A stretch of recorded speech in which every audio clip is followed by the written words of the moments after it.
Hi, everyone. I'm Mary Chao with the Democrat and Chronicle, and joining us this afternoon is Mike Kauffman. He is the general manager of Eastview Mall. Hello. Hi, Mary. How are you? Good. So the malls have been reopened for over a month now, and Eastview, I visited last week, is actually quite busy.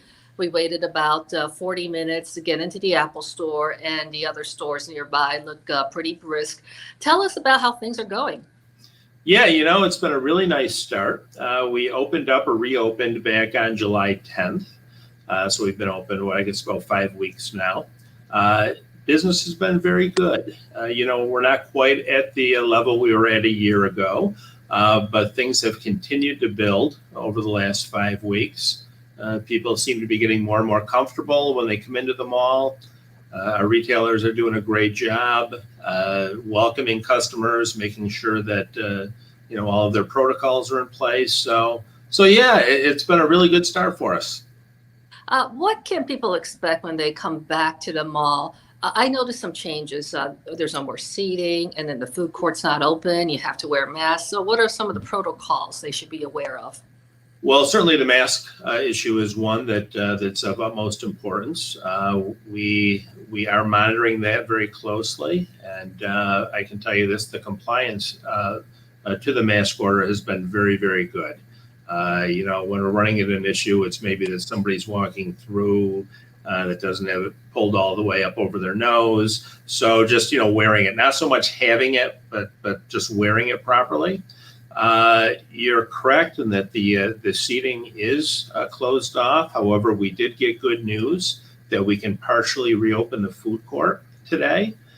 So we have done that in terms of the seating. We've had our food court tenants operating now for the most part since July, but it's really been lacking some of the ambiance by not having seating available. So the seats are up and out there, and it's great to get the food court starting to operate at full capacity again. Well, that's actually really good news because people like to relax at the food court. Tell us about the seating plan at the food court. Yeah, we at present we have about 40% of the seating that we had prior to. We have to leave adequate distance between the tables. We have approximately 12 feet between tables, which gives so the proper distancing that's required.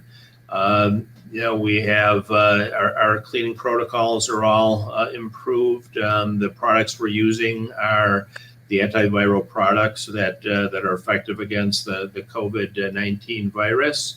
So we've had to put some additional programs and processes in place, but they're in place now, and we're excited to be able to move ahead.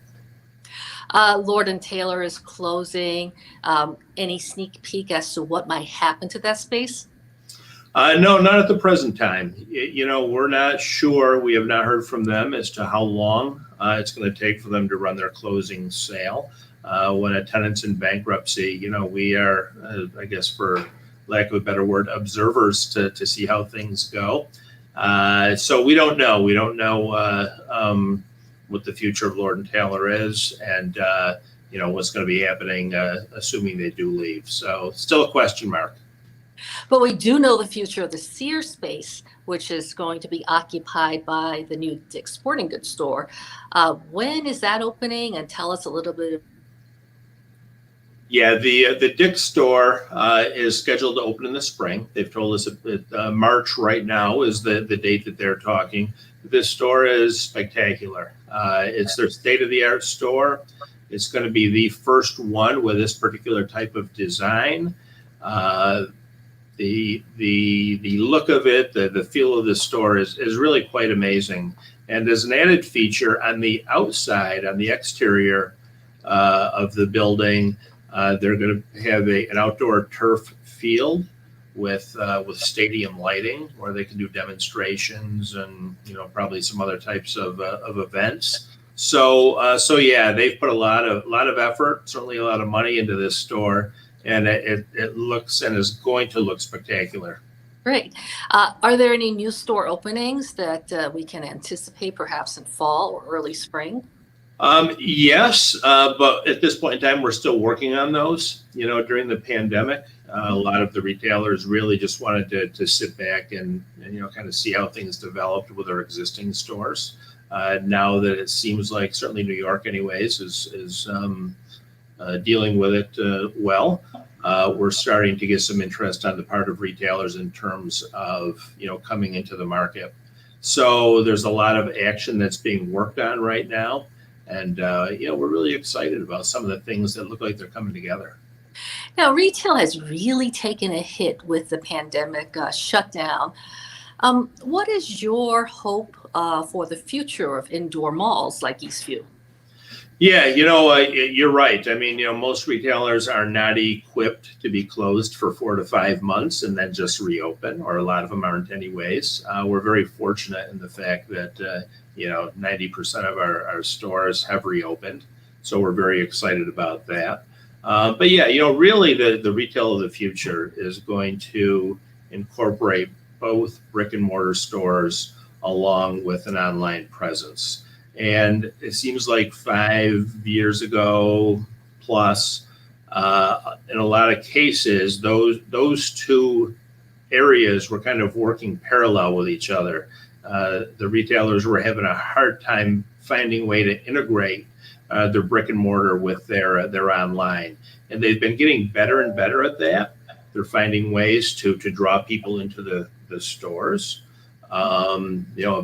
Buy online, pick up in store, bring your returns back to the store, come into the store. If they don't have the product, you can order it online. So they've been getting better and better at that. And I really think that's the future. You're going to have retailers for the most part that are going to be most effective when they're able to combine the two. And do you think people just want to shop in person and be able to try on clothing, maybe have a snack at food court? Is there that need for physical retail? Oh, absolutely. You know what? The sociability of a mall, you obviously can't duplicate with online shopping.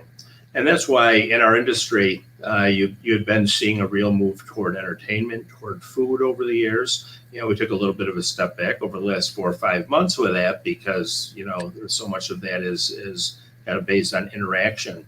But I think you're going to see that start to pick up again. And I think you're going to see, Eastview and probably most shopping centers incorporate more entertainment. And when I say entertainment, that would include, what an apparel store does, or what a store like Apple does, finding ways to engage the customer and create just a nice experience. Well, thank you very much. Congratulations on a successful reopening. That's Mike Kauffman with Eastview Mall, and I'm Mary Chao with the Democratic Chronicle. Thank you for joining us. Thank you.